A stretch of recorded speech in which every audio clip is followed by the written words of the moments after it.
Chineke debe ọdụ gị agbala nkịtị alakwala azụ.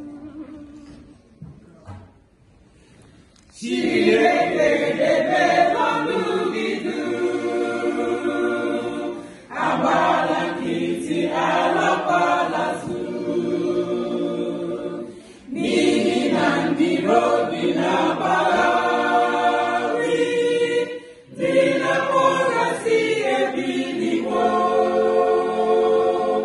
Ha bịago nso imegide ndị gị, ịzọnarị ka ha biliri.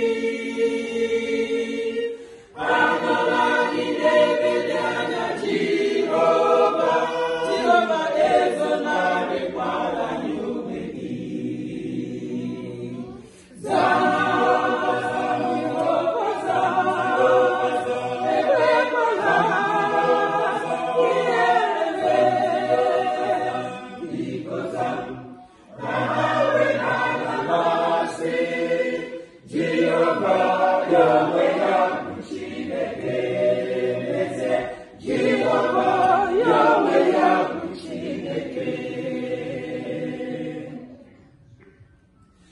Ndị niile na-ahụ na Chi bụ Chi.